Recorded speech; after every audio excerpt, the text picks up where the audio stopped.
Amado Deus, obrigado, Deus, porque o Senhor continua falando.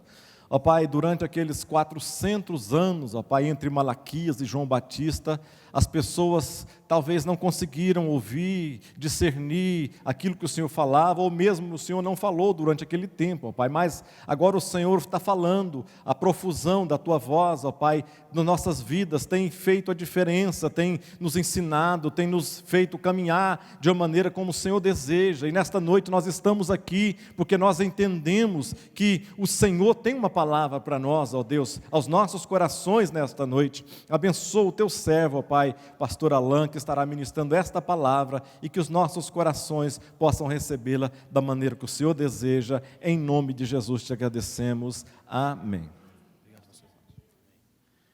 Meus irmãos, a paz do Senhor. Por favor, abra a sua Bíblia no Evangelho segundo escreveu João. João capítulo 4. Nós vamos ler alguns versículos a partir do versículo 19. João capítulo 4, versículo 19 até o versículo 24. Para nós pensarmos aqui essa noite sobre, dando sequência na nossa série de palavras, como o pastor acabou de falar, dos pilares da catedral da família, e que também servem para a igreja, como no geral, a igreja brasileira. E nós vamos falar hoje sobre uma igreja santa na adoração. Amém? Uma igreja santa na adoração. Evangelho segundo escreveu João, capítulo 4. Acharam? Do 19 ao 24, diz assim a palavra de Deus. Disse-lhe a mulher: Senhor, vejo que és profeta. Nossos pais adoraram nesse monte, e vós dizeis que é em Jerusalém o lugar onde se deve adorar. Disse-lhe Jesus: Mulher, crê-me que a hora vem em que nem neste monte, nem em Jerusalém adorareis o Pai. Vós adorais o que não sabeis, nós adoramos o que sabemos, porque a salvação vem dos judeus. Mas agora, a hora vem e agora é, em que os verdadeiros adoradores adorarão o Pai em espírito e em verdade, porque o Pai procura a tais que assim o adorem. Deus é espírito, e importa que os que o adorem em espírito e em verdade. Amém. Esse texto é um daqueles textos-chave, textos básicos da Escritura. A gente sempre conhece esse texto, tem muito crente nas igrejas que lida com esse texto. Porém, geralmente a gente lida ele de modo muito superficial, não aprofunda no texto. E esse texto é extremamente profundo, porque é um texto que a gente considera ele como um texto básico da própria teologia, do que é a adoração. Para você fazer uma análise rápida, só um olhar assim por cima, panorâmico, João é um evangelista espetacular, é um homem que mescla perfeitamente teologia, poesia e filosofia. E ele coloca isso de um modo extraordinário nesse capítulo e no terceiro. Capítulos 3 e 4 de João são dois capítulos essenciais, fundamentais para você compreender o alcance do reino de Deus. Por exemplo, no capítulo 3, Jesus fala com um homem. No capítulo 4, conversa com uma mulher.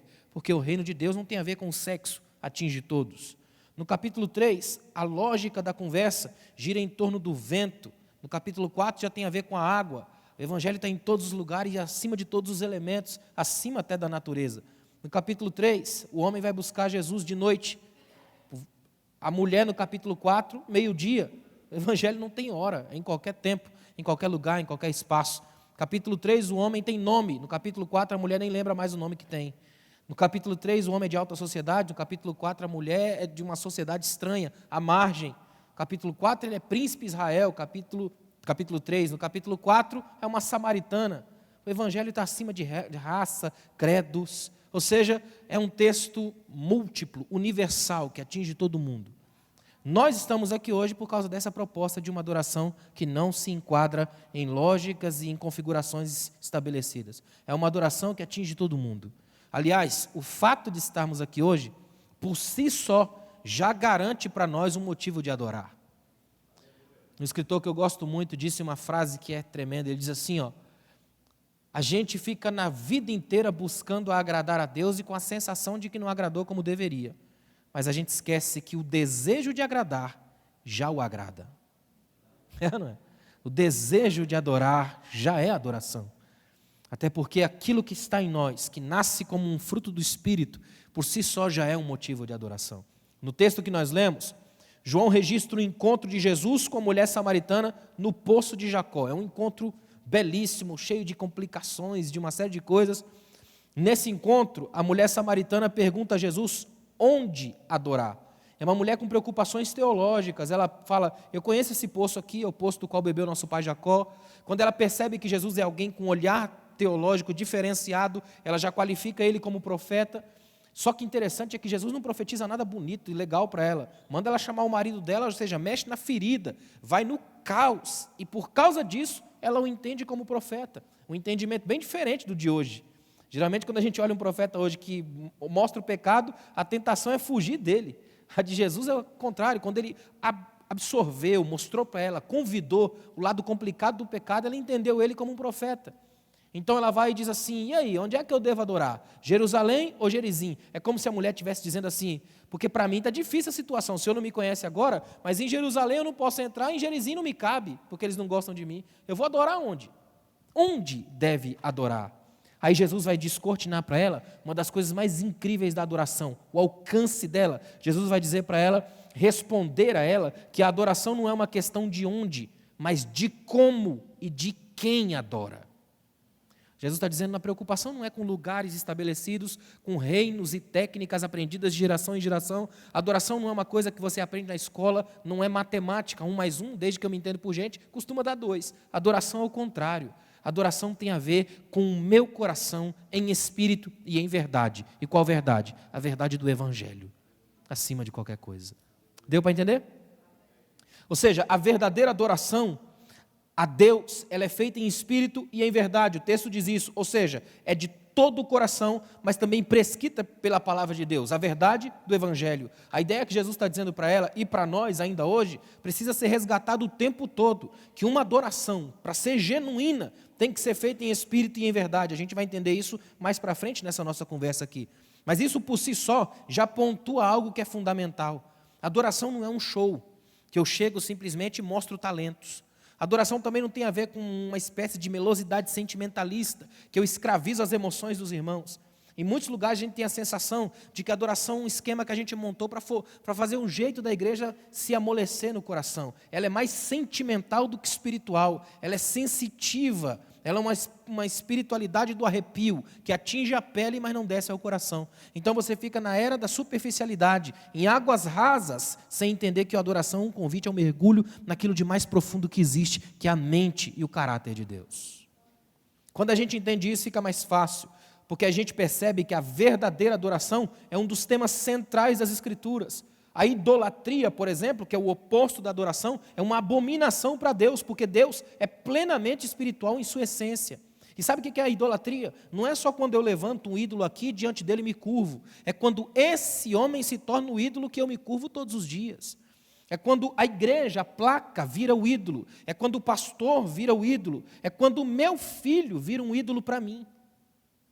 É qualquer coisa que tome o lugar de Deus no centro da minha alma. Acima de qualquer coisa, a nossa adoração tem um endereço: Deus.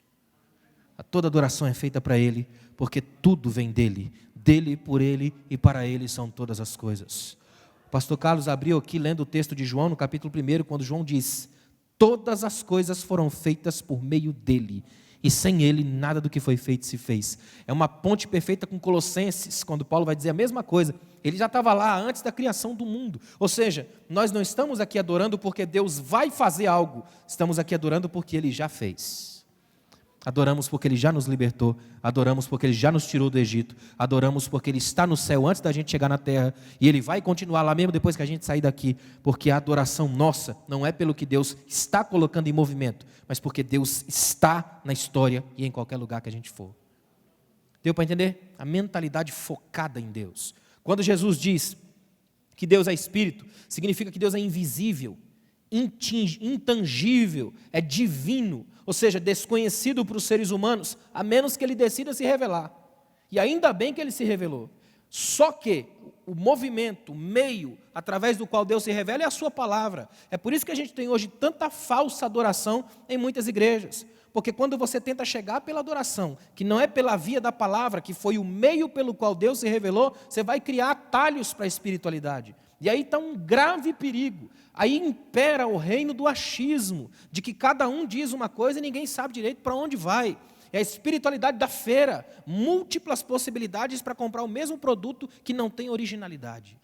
A ideia central desse texto é deixar bem claro todo o foco, de onde vem e para onde vai. É entender que Deus é espírito e não pode ser manipulado pela teologia e doutrina de igreja nenhuma. Isso é extremamente importante entender. Quer ver? Da mesma forma que Deus é luz, 1 João 1,5 fala isso, Deus é luz. Uma coisa que eu gosto em João é que João não faz questão de colocar e definir Deus por meio de coisas que a gente pode controlar. Ele só define Deus por coisas que a gente não controla de jeito nenhum. Olha as frases de João: Deus é luz, Deus é amor, Deus é espírito. Dá para pegar algum dos três? Deus é luz, Deus é amor, Deus é espírito. Você não domina nenhum dos três, não controla nenhum dos três, mas também não vive sem nenhum dos três. O que João está dizendo é extraordinário. Não dá para colocar ele numa caixinha e tentar dissecá-lo a partir da minha visão técnica e sistemática. Graças a Deus, ele é livre. Livre até da minha opinião, das minhas projeções, das minhas ideias. Ou seja, da mesma forma que Deus é luz, que Deus é amor, também Deus é espírito. Esses são os elementos na forma em que Deus se apresenta aos seres humanos, na sua, que eu acho tremenda, autorrevelação no seu Filho. Deus escolheu se revelar quando o Verbo se fez carne. Quem vê Jesus, vê o Pai. Pastor Carlos abriu aqui, lendo João capítulo 1. O Verbo se fez carne. Olha o que ele está dizendo. Interessante que capítulo 1, João 1:1, nada mais é do que o resumo completo da Bíblia. No princípio era o Verbo, é Gênesis. Ele criou falando, haja, verbo, palavra. O verbo estava com Deus, silêncio profético, 400 anos. E Deus é a palavra. Ele já não simplesmente fala, ele agora veste cada palavra. É o verbo que anda. O mesmo que estava lá no Gênesis, o mesmo que se calou durante um período, agora está na história. Não falando apenas, mas sendo a palavra encarnada. Isso para nós é extraordinário. O mundo não quer saber se os nossos púlpitos são púlpitos de homens que pregam demais. O mundo também está cansado de ver crente bancando bonzinho, esperando para morrer. O mundo quer gente com a palavra encarnada. Adoração com carne e osso, com transpiração, com vida no chão da história. Esse é o tipo de adoração que Deus procura de nós. Uma adoração que é profunda. Agora escuta isso, o culto prestado a outros deuses, sejam eles de carne e osso, ou sejam eles como manifestação idólatra, o culto prestado a outros deuses é uma ofensa grave a Deus, porque Deus é um só e não há outro. A adoração a Deus, contudo, não pode ser do nosso modelo, do jeito que a gente projeta, do nosso gosto, porque o mesmo Deus que se revelou também estabeleceu os critérios da adoração que Ele quer. Ele se revelou, mas não deixou a torta e a direita, de modo que eu vou lá e faço o que eu quiser do meu ponto de vista. Quer ver uma coisa interessante? Nós somos educados numa sociedade profundamente individualista. É uma sociedade que resolve seu problema e não está nem aí para ninguém. É uma sociedade do individualismo patológico, doentio. Essa sociedade marcada pelo individualismo, ela influencia tanto as nossas opiniões que na igreja é comum você ouvir essa frase, ó, você tem que prestar seu culto, não ligue para ninguém. É ou não é? Só que isso é um grave desconcerto da teologia cristã. Se tem uma coisa que ninguém faz aqui é culto solitário, isso aqui é comunhão. É por isso que se chama igreja. Igreja é feita na comunhão uns dos outros. Ninguém tem aqui o direito de prestar o seu culto egoísta, só seu. É sentar aí no canto, eu presto o meu culto, eu choro, eu levanto a mão, mas se o irmão do lado estiver quebrado, destruído e precisando do meu abraço, eu não prestei um culto a Deus, prestei para mim. Igreja é comunhão, intimidade, unidade. É perceber o outro, sentir a falta do outro, a ausência nessas cadeiras vazias. É perceber que gente que precisa, que a graça que está em mim atinja ele. É gente que às vezes passa pela vida da gente tão destruída e a gente sequer percebe. Eu tenho sérios problemas com gente que adora tanto que esquece dos problemas de quem está perto. A melhor teologia da adoração que Jesus colocou aqui em João 4 aconteceu com uma conversa dele com uma mulher estranha, num poço separado da vida, que tinha tudo para dar um flagrante terrível de suspeita. Mas Jesus está lá, sentado com uma samaritana, conversando com ela, expondo teologia, sarando feridas, resolução problemas, fazendo diferença na história, porque a adoração que é genuína e que é para Deus, trabalha com a vida das pessoas. Ela não é uma adoração de costas e diante do povo, distante do povo. Aliás, eu fiquei sabendo numa igreja no interior de São Paulo que tem um grupo de adoração que eles, quando vão adorar, eles ficam de costas para a igreja, olhando para a parede, que é para não receber, segundo eles, a glória que é para Deus. Esse povo devia ser roteirista de cinema, porque é muita imaginação. Não é verdade? Eu acho que exatamente o fato de fazer isso é que se torna um motivo da adoração. É, não é? E aí você acaba se tornando, sem que você perceba, o alvo da adoração. O mais extraordinário é eu poder chegar aqui de cara limpa, porque se eu faço isso, já estou deixando bem claro que o orgulho, o ego, já foi destronado. Eu estou aqui para adorá-lo pelo que Ele é. E não interessa se você vai olhar para mim, aliás, olhe para mim, para enxergar em mim o rosto de Cristo, ser de meus imitadores, como eu fui de Cristo. Deu para entender? A adoração tem essas coisas que a gente não percebe, porque a gente simplesmente chega e se joga.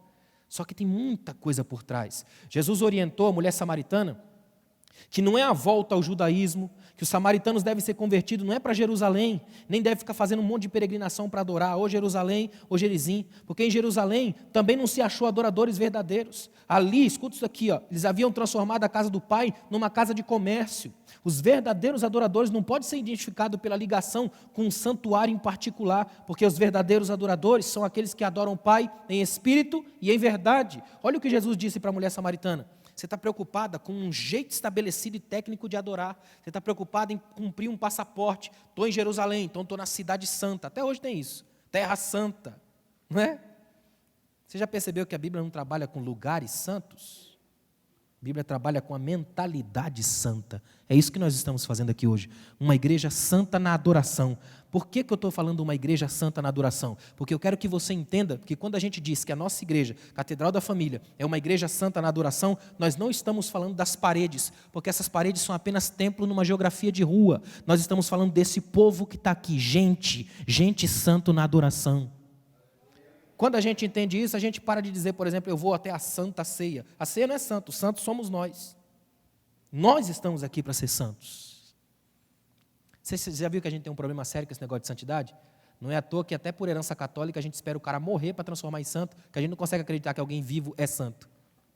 Porque a gente confunde santidade com perfeição. E a gente acha que quem é santo não vai pecar nunca. Muito pelo contrário, o santo não é o perfeito, é o imperfeito, que sabe que peca, mas corre até o altar para se quebrantar, pedir perdão, consertar a vida e continuar caminhando. Esse é o santo. Nós somos aqui santos vivos, errando, falhando, tropeçando, caindo, mas sendo sustentados pela graça e pela dependência de Deus. É por isso que na nossa imperfeição a gente gera notas de adoração. Esse é o nosso grande chamado. A adoração falsa, ela é uma abominação para Deus, é a adoração hipócrita, ela enfrenta o desgosto de Deus. Olha o que o profeta Isaías falou. O profeta Isaías havia demonstrado um desgosto divino quando disse que o povo de Israel honrava a Deus com os lábios, mas o coração estava distante de Deus. Isaías 29:13. Esse povo, olha como é que Deus diz, Isaías 29:13. Esse povo, irmão, toda vez que um profeta se levanta e diz esse povo, o povo, é porque a coisa está ruim. Porque quando está tudo em paz, Deus fala, meu povo, Israel, bichinho de Jacó, é até bonitinho, né? Agora, se Deus chegar falando esse povo, é porque o negócio ficou ruim. E Deus chega com Isaías, que é um profeta extraordinário, tarimbado, elegante, e diz, esse povo me honra com os lábios, mas o coração está longe de mim. E Jesus gostou disso e fez uma citação ipsis literis, ao pé da letra dessa frase. E diz, esse povo me honra com os lábios, mas o coração está longe de mim. Ou seja, é muito perigoso quando a gente chega para aquele que conhece todas as coisas e tenta enganá-lo pelo lábio. Você já parou para pensar na coisa ridícula que é a gente chegar para Deus e achar que realmente pode enganar Ele na falsidade do canto? Se Ele conhece todas as coisas num nível infinitamente mais profundo. Não dá para fugir de Deus. É por isso que eu chego na conclusão de Davi no Salmo 139.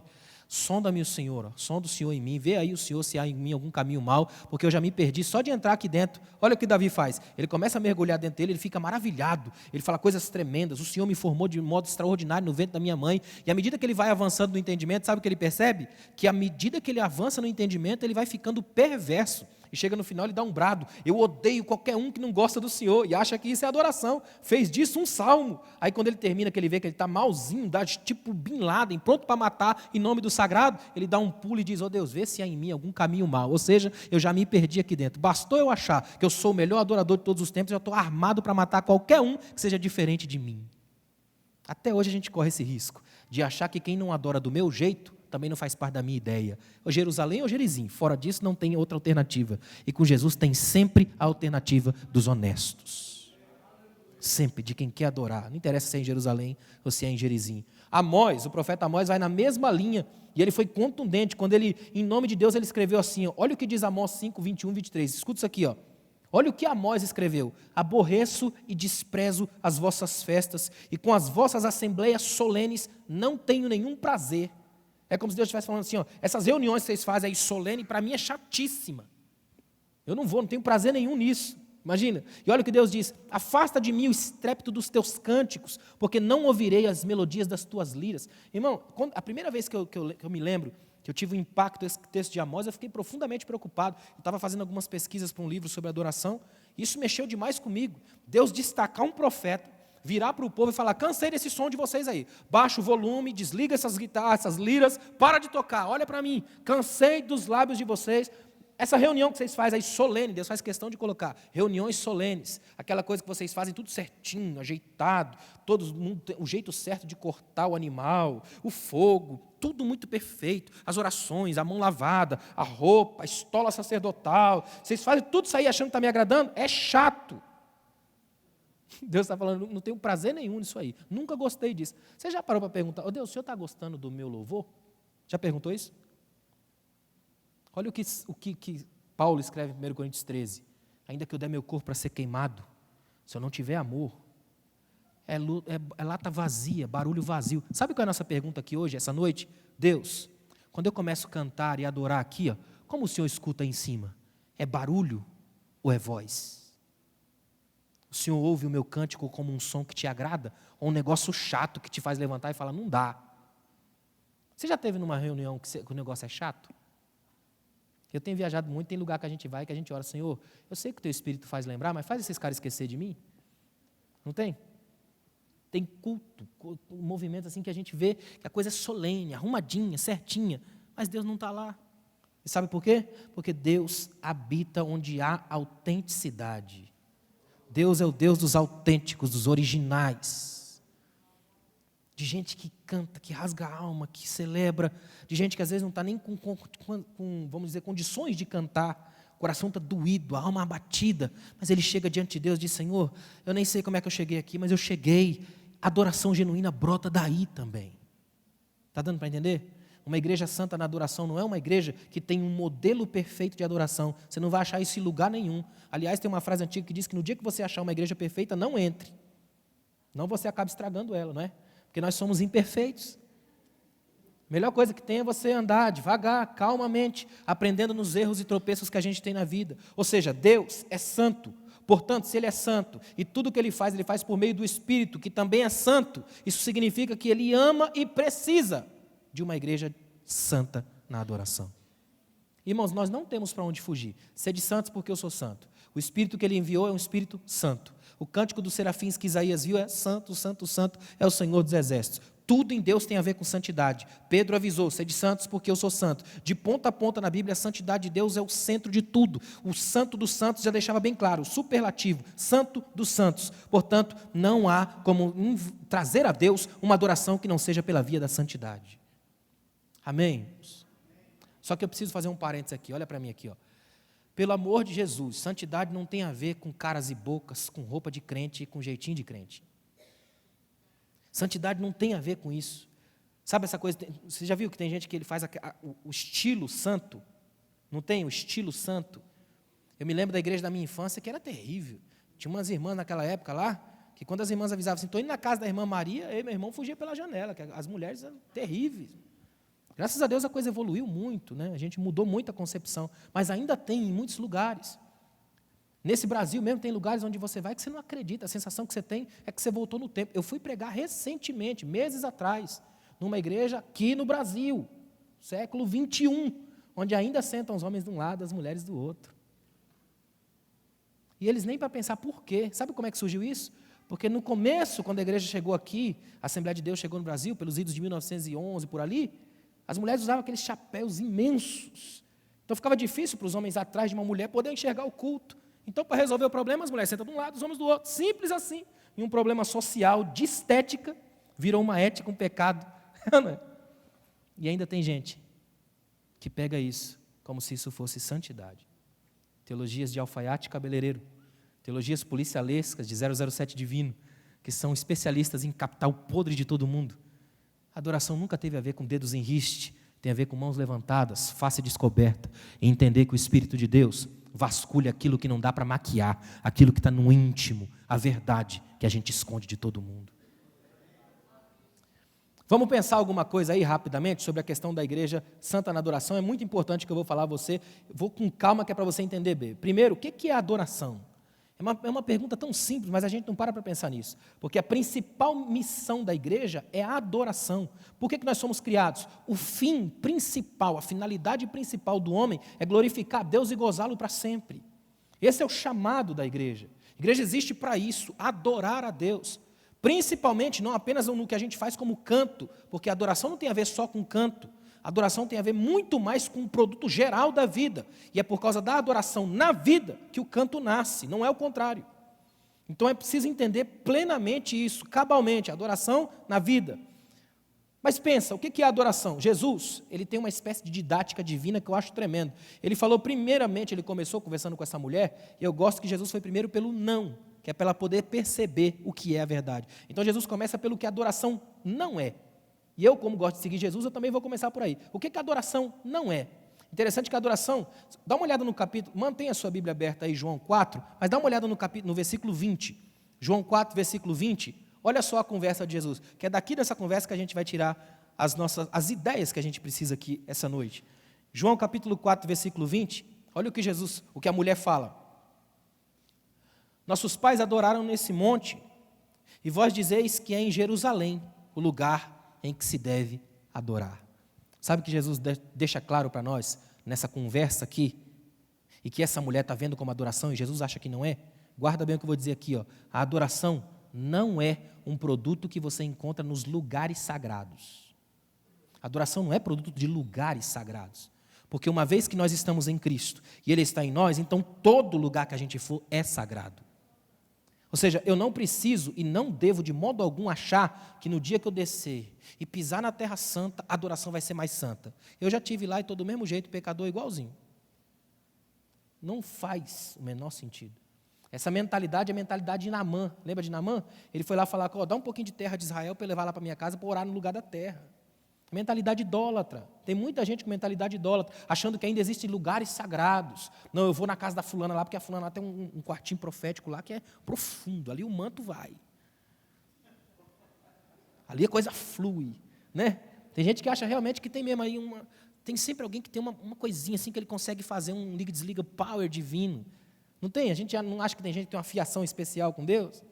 Não tem a ver com lugares sagrados. Não é nesse monte, nem naquele. Jesus fala para ele. Ou seja, não existe um lugar mais sagrado do que o outro, porque não é o lugar que autentica a adoração, mas é a atitude do adorador que faz o lugar. Quer ver uma coisa? Alguns dos melhores momentos de adoração na história da igreja estavam em lugares fora de templos. Por exemplo, Paulo e Silas resolveram fazer um momento de adoração, um momento de louvor dentro da cadeia. O que aconteceu? Caiu tudo. É interessante isso. E não caiu para matar ninguém, mas para salvar uma família e começar uma igreja extraordinária. Olha como é lindo isso. Não tem a ver com o lugar. O que significa bem claramente, escuta o que eu vou te dizer, que não tem a ver com esse... Muita gente faz isso. Ele pensa assim, não, eu vou, por exemplo, eu preciso orar num ambiente mais fechado, mais reservado, porque ali a coisa acontece. Só que quem está no ambiente é você. E Deus não está procurando o ambiente. Procura você. Ou seja, se Deus te achar aqui hoje, é aqui que vai fluir a verdadeira adoração. Geralmente os pregadores perguntam, você já sentiu a presença de Deus? A minha pergunta é, Deus já sentiu sua presença hoje aqui? Você veio aqui hoje? Você está aqui de verdade? De corpo, de alma, de coração, de vida? Veio para mergulhar de verdade? Esse lugar não é sagrado, mas esse aqui é. Porque esse aqui é templo do Espírito Santo. E Ele habita em nós. E é com a gente que Ele quer andar. Deu para entender? Adoração não tem a ver com lugares sagrados. Segunda coisa, olha o versículo 22. Vós adorais o que não sabeis. Olha o que Jesus está dizendo para ela. Tem uma outra tradução que diz, vocês adoram aquilo que não conhecem. Nós adoramos o que sabemos porque a salvação vem dos judeus. Sabe o que Jesus está dizendo aqui? A verdadeira adoração não é privada do entendimento. Eu amo Jesus ter dito isso aqui. Vocês estão adorando uma coisa que vocês não conhecem. Irmão, o que mais tem na igreja brasileira hoje é a gente adorando o que não conhece. É a adoração dos alienados, a paranoia divina. Quanta gente adorando sem fazer ideia do que está fazendo. Não conhece Deus, não conhece a palavra e também não busca conhecer. É gente que adora por adorar e vai jogando, deixa a coisa fluir. Isso é extremamente perigoso. Esse samba do teólogo doido mata muita gente. Sem adorar por adorar, não faço ideia do que estou fazendo, quem é, qual é o objetivo disso, a centralidade da adoração. Olha o que Jesus disse, vocês adoram o que não conhecem. Os samaritanos estavam adorando aquilo que não conheciam, não discerniam. É culto normal, ou seja, havia uma liturgia desprovida de entendimento, havia um ritual vazio de compreensão e sem discernimento. Sabe o que acontece? A adoração vira show. Sem discernimento, o adorador se transforma no objeto da adoração. Sem discernimento, o púlpito vira palco. Sem discernimento, eu canto heresia e o povo leva para casa. E hoje a gente vive esse momento de tanta coisa estranha sendo cantadas nas igrejas, de tanto absurdo gospel sendo cantado. Existe hoje, você tem uma noção, heresias que estão se tornando verdade de tanto que a gente canta. Como eu queria que a igreja brasileira reagisse às mensagens pregadas, como ela reage aos hinos cantados. A teologia do nosso púlpito é feita pelo que se canta, não o que se prega.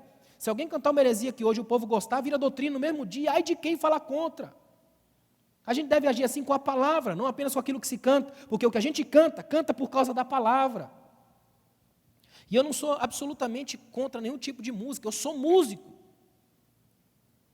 O que a gente precisa o mais rápido possível é redescobrir essa certeza de fazer uma adoração lúcida, inteligente, feita para a glória de Deus. Amém? Isso é tão espetacular, uma adoração pensada, raciocinada. Você já percebeu que o mundo faz isso? O mundo pensa, raciocina música para poder cantar. Eles sabem o que querem fazer. A gente está vivendo numa época tão perigosa, de tanta coisa sendo jogada de qualquer jeito para a igreja. É extremamente perigoso isso. Agora olha que interessante, dá uma olhada no versículo 25 e 26, ele diz assim, ó, a mulher disse, eu sei que o Messias, o que se chama Cristo, vem. Quando ele vier, nos anunciará tudo. Jesus disse, eu sou o que falo contigo. Sabe o que Jesus está dizendo para ela? A adoração genuína é aquela que não perde Jesus de vista. Sou eu. Olhe para mim.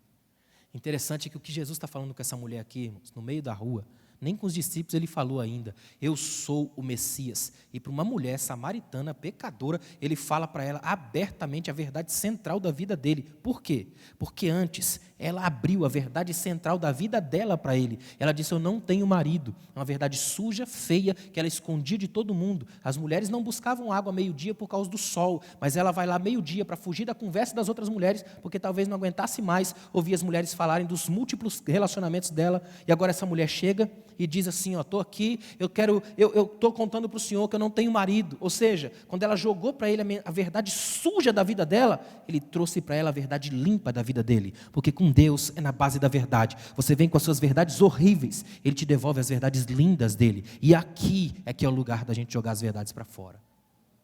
Culto genuíno, adoração que não perde a pessoa de Cristo. Os samaritanos adoravam, mas não conheciam o Messias. Ou seja, Cristo não era o centro do culto deles. E toda adoração será vazia quando Cristo não for o centro delas.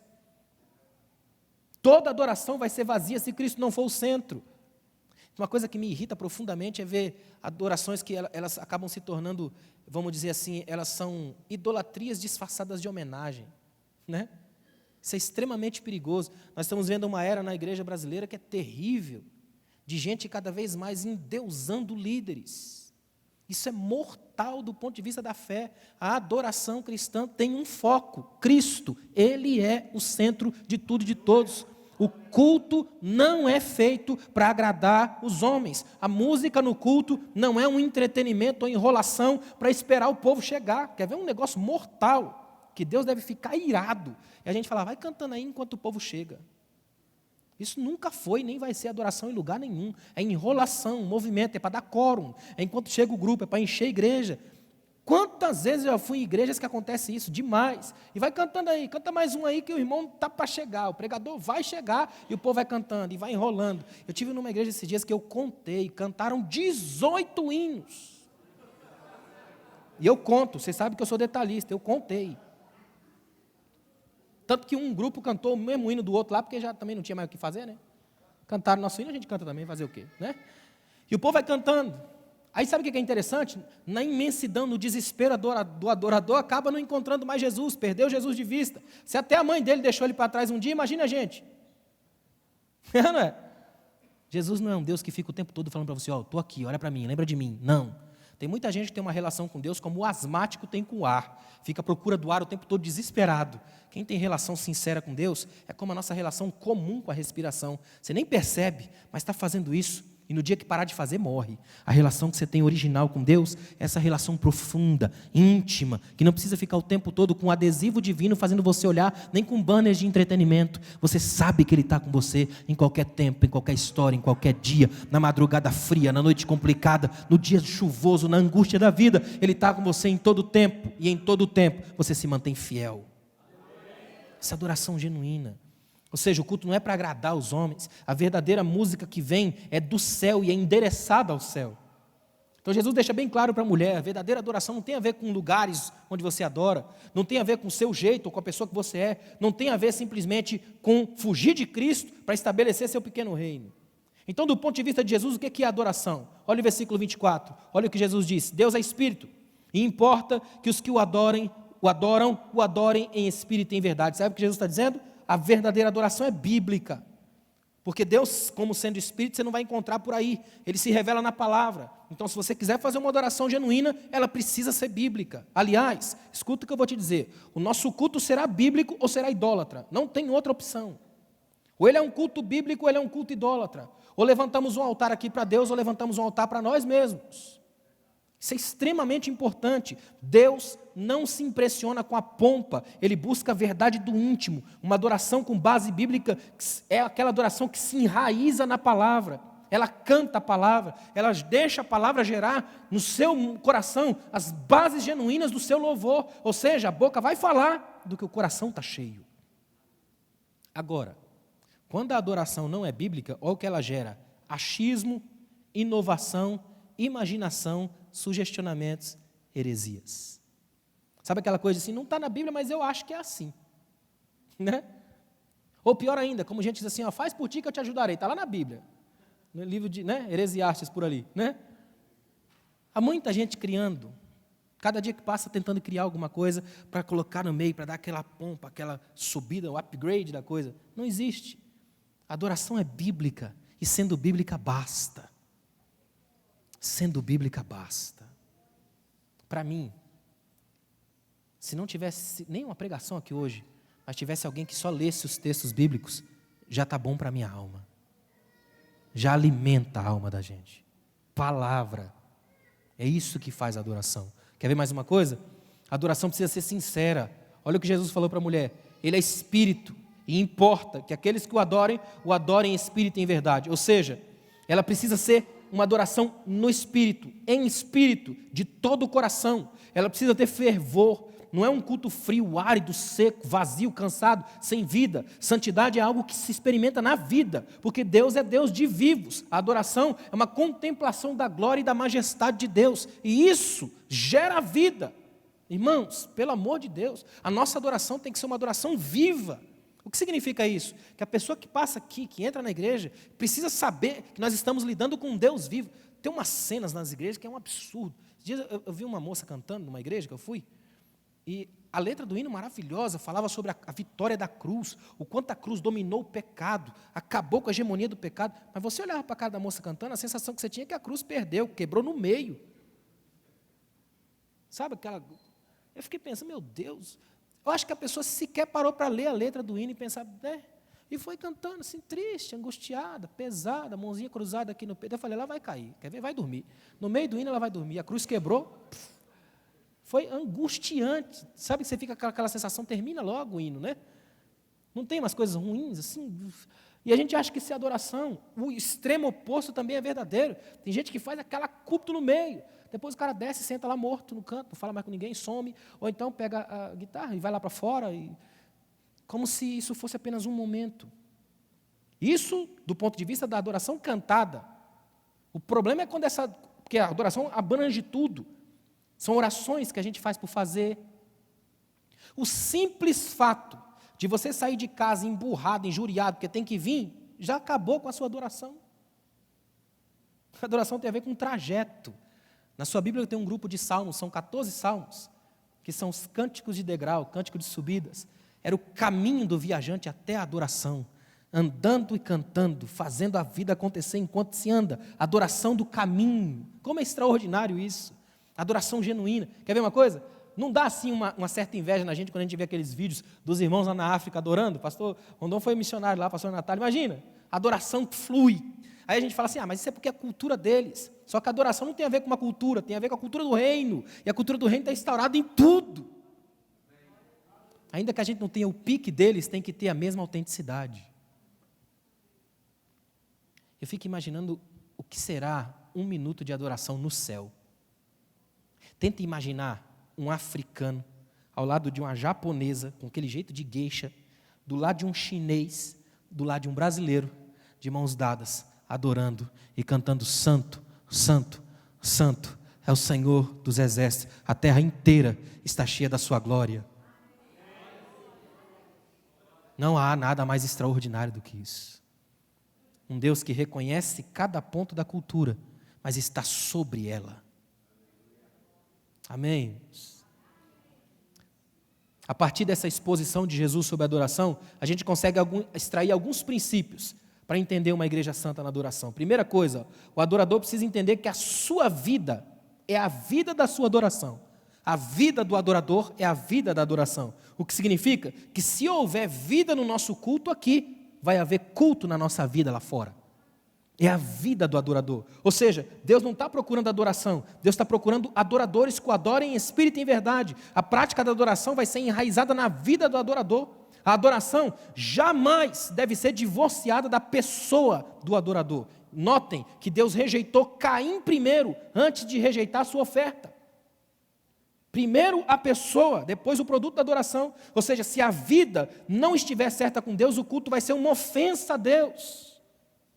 Um escritor chamado Ian Bounds disse assim, nós estamos sempre procurando melhores métodos, mas Deus está procurando melhores homens, porque Deus não unge métodos, Deus unge homens. Ou seja, aqui você tem a liberdade para trazer a sua vida no altar da adoração. Não é apenas o que eu trago como movimento de adoração, mas é a vida da adoração. Uma igreja santa na adoração não pode adorar de qualquer jeito, porque santidade exige pureza no altar. É chegar aqui com o coração aberto, livre, trazer a vida no altar, adorar com tudo que se tem, com tudo que se é. Essa é a genuína adoração. Não é um produto marcado que dá aquela sensação de uma coisa profissionalizada, técnica, que eu ensaiei tão perfeitamente em casa que é impossível errar. A adoração acontece o contrário. Quando ainda que eu tenha ensaiado, eu erro, mas sei que Ele me perdoa, porque reconhece em mim as imperfeições do meu pecado. Amém? A vida da sua adoração vai ser a adoração da sua vida. A adoração na sua vida vai ser a vida da sua adoração. Deu para entender? Isso é extremamente importante. Segundo, escuta isso daqui, A adoração não é uma questão de performance diante dos homens, mas de sinceridade diante de Deus. Seria bom se a gente entendesse aqui, que no momento que a gente se levanta aqui para adorar a Deus, não tem ninguém aqui. Olha para mim, no culto não tem plateia. E se tiver, só tem uma pessoa lá, Deus. Tudo aqui é feito para Ele. O culto é para Ele, o louvor é para Ele, a mensagem foi dada por Ele, tudo aqui é dEle, tudo é dEle, você é dEle, a sua família é dEle, a sua vida é dEle, a sua casa é dEle, seus sonhos são dEle, a sua história é dEle, você está vivo por causa dEle, o sangue que corre nas suas veias corre por causa dEle, tudo é por causa dEle. Então a sua adoração aqui hoje é toda dEle, porque a sua vida é dEle. Isso é adoração.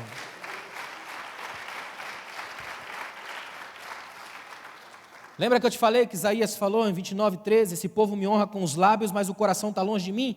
Um dos maiores riscos que a gente corre na adoração é promover uma espécie de estelionato da adoração. Adorar com a performance, o show, aquela coisa que tem, muita gente faz aquele movimento. Eu tenho um aluno em São Paulo, foi aluno meu do curso de teologia lá em São Paulo. Eu lembro que uma vez ele estava escrevendo um livro sobre adoração.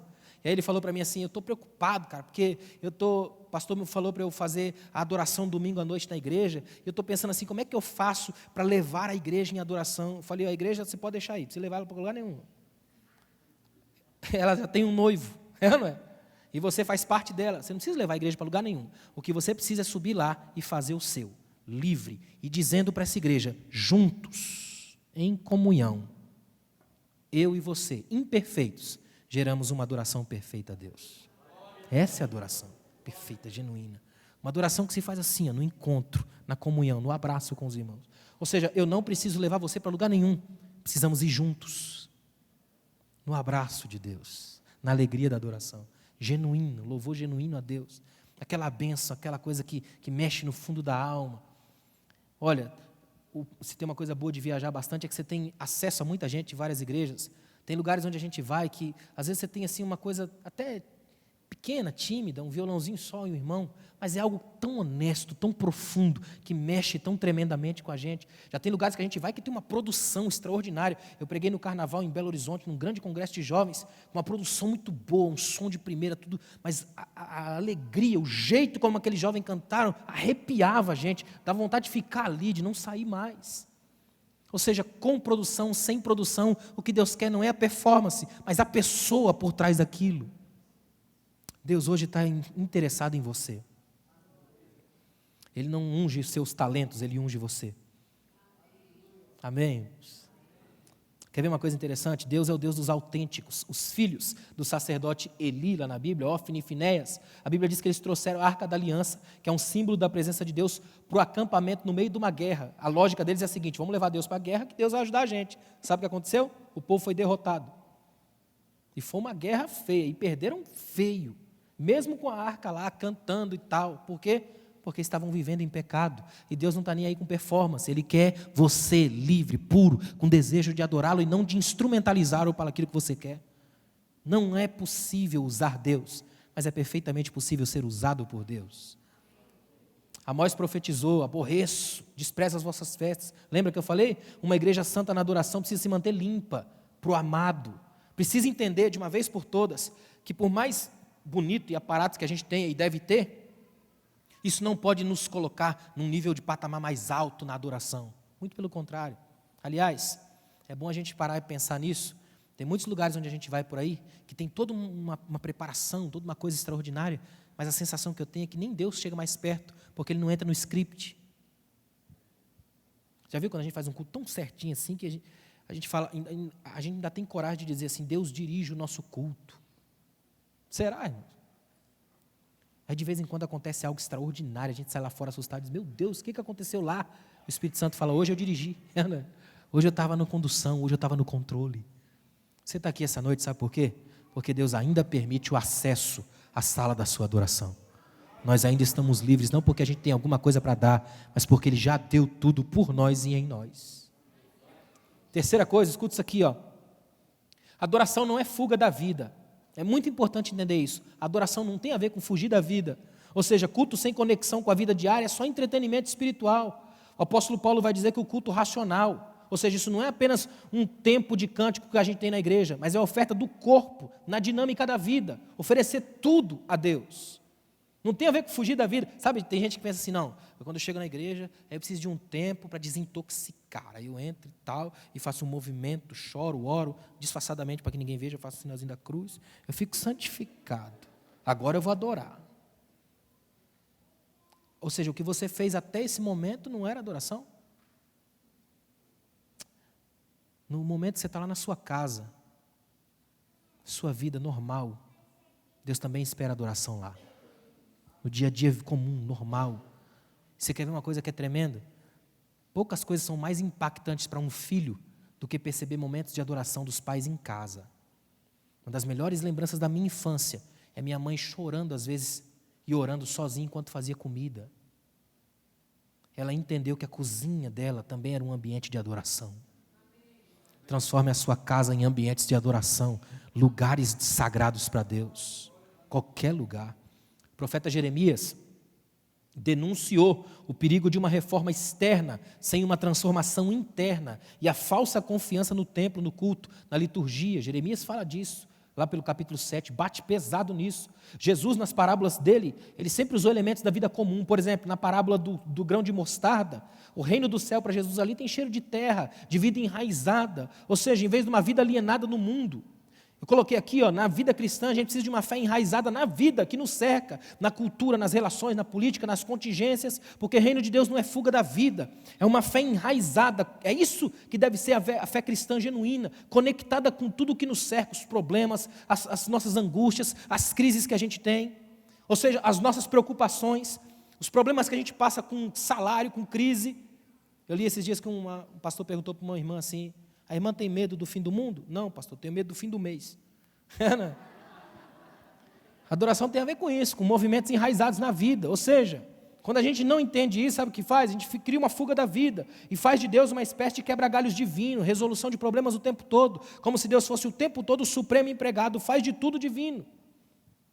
Muito pelo contrário, a nossa adoração genuína tem a ver com isso. Você já viu gente que fala assim: não, eu não vou nem cantar hoje porque eu estou muito quebrado. Agora que é a hora de cantar e de adorar, porque aí você pode oferecer para Deus aquilo que não deu tempo de maquiar, os cacos entre cacos, os pedaços de vasos. A melhor coisa que tem para fazer é pegar o vaso quebrado e entregar na mão do oleiro. Ele sabe como fazer um vaso novo e ele é especialista nesse tipo de reconstrução.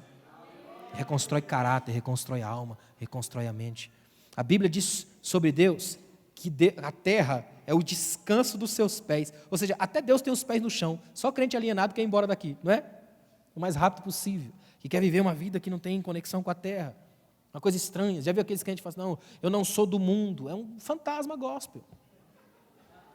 Por isso que causa medo nas crianças: eu não sou do mundo. A criança corre, não é? Fantasminha gospel. Graças a Deus nós ainda estamos no mundo, não somos alienados dessa terra, e enquanto estivermos aqui, nós somos sal e luz, fazendo diferença na história e adorando a Deus nesse chão que a gente pisa. Quarto, a adoração que não honra somente a Deus é tempo perdido. Escuta isso aqui, se a adoração aqui não honrar só a Deus, ela se torna um tempo perdido. O profeta Malaquias falou dos sacerdotes que não honravam a Deus. Sabe como é que Malaquias diz? Que eles desprezavam o culto, que eles não ofereciam o seu melhor. Sabe qual foi o conselho que o profeta Malaquias deu para eles? Depois você lê na sua casa Malaquias capítulo 1, versículo 10. É que crente só lê Malaquias por causa de dízimo, só que o dízimo está lá no final do livro. O problema é o que tem antes. No capítulo 1 o negócio é feio, irmãos. Uma maldição violenta contra sacerdotes e um falso culto. Os caras levavam pão profanado no altar, animal coxo, manco, e ainda tinham coragem de dizer para Deus: no que nós havemos te afrontado? E Deus fala: desprezado a minha mesa. Sabe o que Deus diz para eles, Malaquias 1,10? Apaguem o fogo do altar e fechem a porta do templo. Como eu gosto de Deus dizer isso.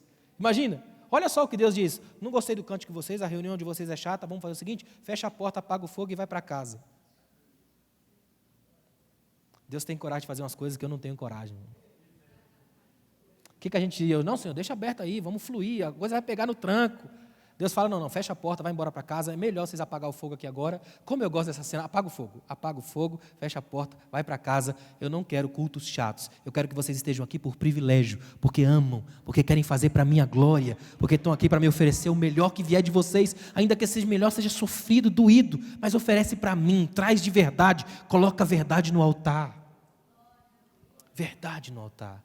Ou seja, você não vai ver eu chegar aqui e tentar manipular a sua adoração. Eu não vou pedir para você levantar a mão, chorar, ficar de pé, fazer coreografia de crente, nada disso. O que eu quero é que tudo e qualquer coisa que sair de você saia de verdade, genuíno, original.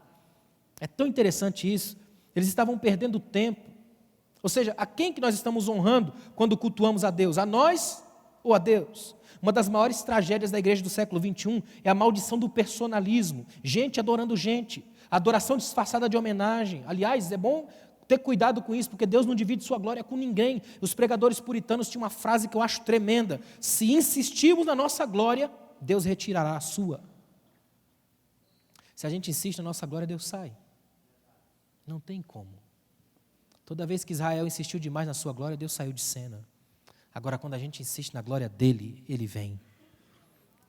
E o melhor lugar que existe para estar no mundo é o lugar onde Deus está.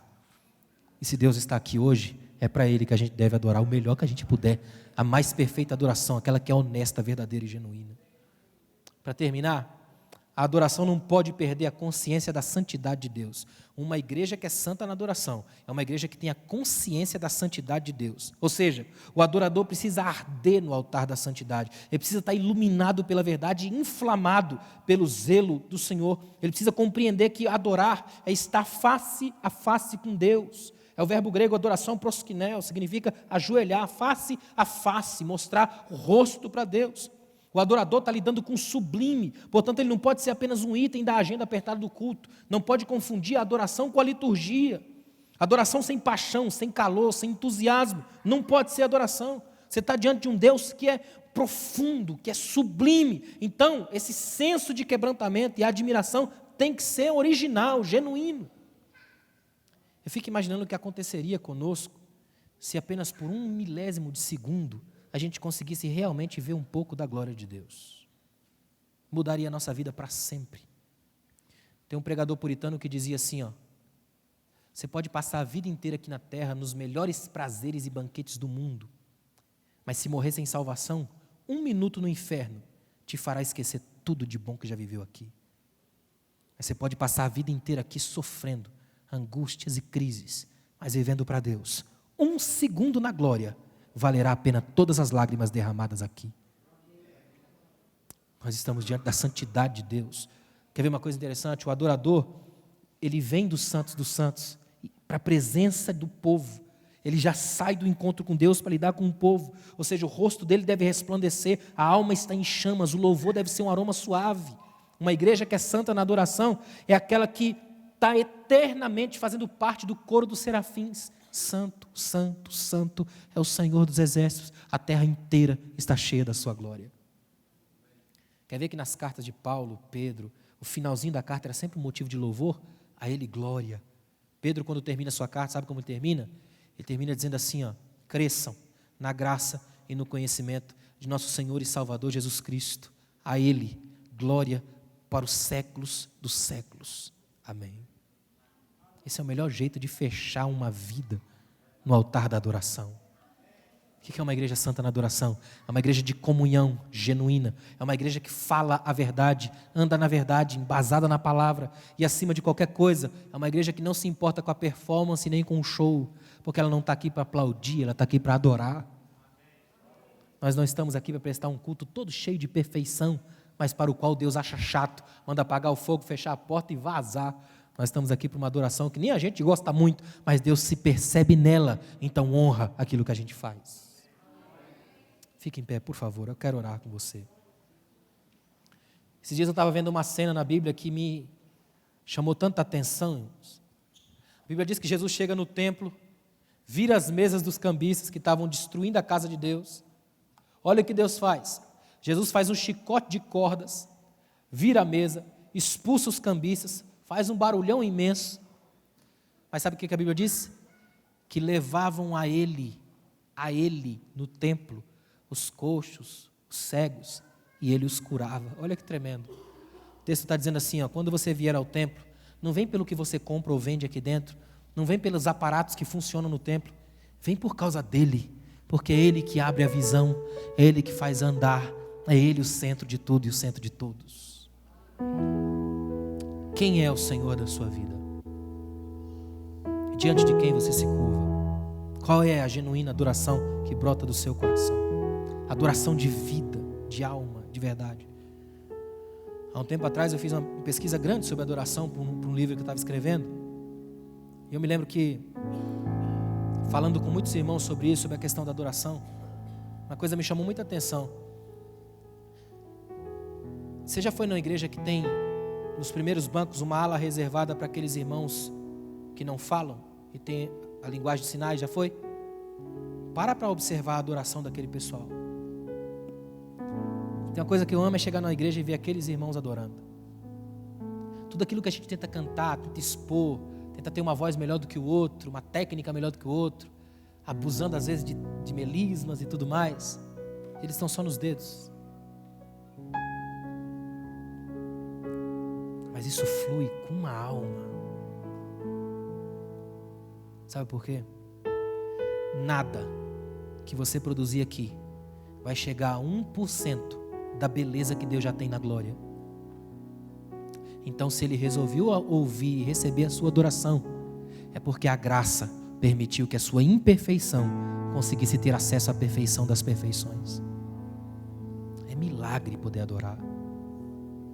O que nós vamos fazer agora é uma oração, e uma oração também é adoração. Os salmos estão repletos de adorações que são orações. Esses dias eu li uma frase que eu gostei demais, de Eugene Peterson, quando ele diz assim, ó, olha que tremendo, no livro que eu estava lendo dele sobre oração, ele diz assim, ó, tem pessoas que dizem assim, ó, eu estou indo para uma guerra, então eu vou orar para me preparar. Ele diz, a oração já é a guerra. É verdade. Não é uma preparação para, ela já é a guerra. Estar orando, adorando, cantando, qualquer coisa que você fizer aqui, ó, faça para a glória de Deus. A Bíblia vai dizer que quem der um copo d'água para um profeta, recebe galardão de profeta. Olha que tremendo. Consegue dar valor a essa coisa de servir um copo d'água. Por quê? Porque não é o que você serve, é o ato de servir. Adoradores são aqueles que servem. E quem não serve para servir, não serve. Você está aqui para adorar. Então adore agora a Deus com a sua oração. Mas acima de tudo com a sua vida. Adore a Deus com a sua vida. Oh Deus, obrigado, Pai. Obrigado, Senhor. Obrigado, obrigado, obrigado, Pai. Obrigado porque nós podemos hoje aqui, Senhor, estabelecer um compromisso de sermos uma igreja santa na adoração. E uma igreja santa na adoração não é uma igreja perfeita, Senhor, mas uma multidão de imperfeitos, amados pelo perfeito que és Tu. Obrigado, Senhor, por cada homem, cada mulher presente aqui hoje, porque cada uma dessas vidas compreende um adorador. Leva-nos, Pai, a um mergulho, discernimento, compreensão ampla e plena da verdadeira adoração. Por favor, livra-nos da tentação de instrumentalizarmos a adoração, de nos tornarmos apenas entretenimento, show divino.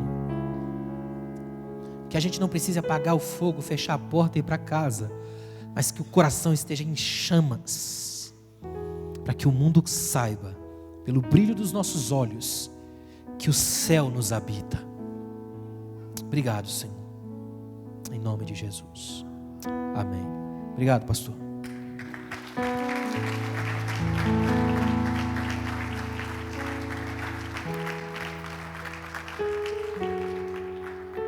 Uma igreja alegre, participativa. Todos os domingos, às 9 horas, um delicioso café da manhã e uma escola bíblica abençoada. Às 18 horas, culto da família. Segunda, às 14 horas, Manancial Feminino. Terça-feira, às 20 horas, Homem de Verdade e Mulher Ideal. Quarta-feira, às 19h40, culto de ensino, além de uma programação semanal para todas as idades.